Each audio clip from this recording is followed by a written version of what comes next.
इत जमुना उत नर्मदा इत चंबल उत टोंस, छत्रसाल सो लरन की रही न काहू होंस। कलम और करवाल दोनों के धनी रहे बुंदेलखंड के वीर शासक महाराजा छत्रसाल की शौर्य गाथाएं आज भी इस मिट्टी में गूंजती हैं। महाराजा छत्रसाल ने मुगलों के खिलाफ संघर्ष कर स्वतंत्र बुंदेला राज्य की स्थापना की थी। उनकी वीरता की कहानियां आज भी बुंदेलखंड के बच्चे बच्चे की जुबान पर जीवित हैं। इसी कारण मौसाहनिया और धुबेला में हर साल यह उत्सव मनाया जाता है, जो बड़े स्तर पर आयोजित होने लगा है। इस महोत्सव में देश भर से आए लोक कलाकार अपनी प्रस्तुति देते हैं। बुंदेली लोकगीत, नृत्य और नाटकों के जरिए लोग अपनी संस्कृति से जुड़ते हैं।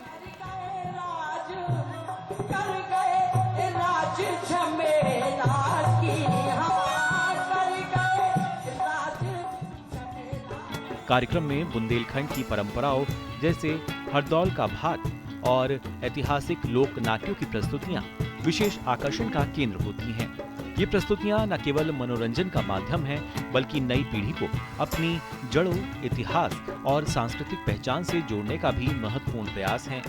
इन आयोजनों के माध्यम से सरकार का प्रयास है कि बुंदेलखंड की समृद्ध कला, शौर्य परंपरा और ऐतिहासिक विरासत को राष्ट्रीय और अंतर्राष्ट्रीय स्तर पर पहचान मिले और युवा पीढ़ी इससे प्रेरणा ले सके।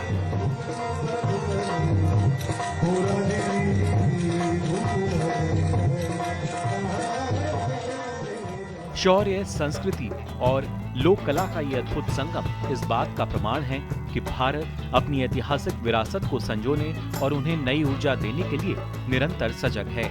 मौसहनिया से लेकर धुबेला संग्रहालय तक फैली बुंदेली संस्कृति की यह जीवंत छटा आज एक आत्मविश्वासी और गौरवशाली भारत की नई तस्वीर प्रस्तुत करती है। विरासत महोत्सव निश्चित रूप से कला के माध्यम से इतिहास को जीवंत करने की दिशा में एक महत्वपूर्ण मील का पत्थर साबित हो रहा है।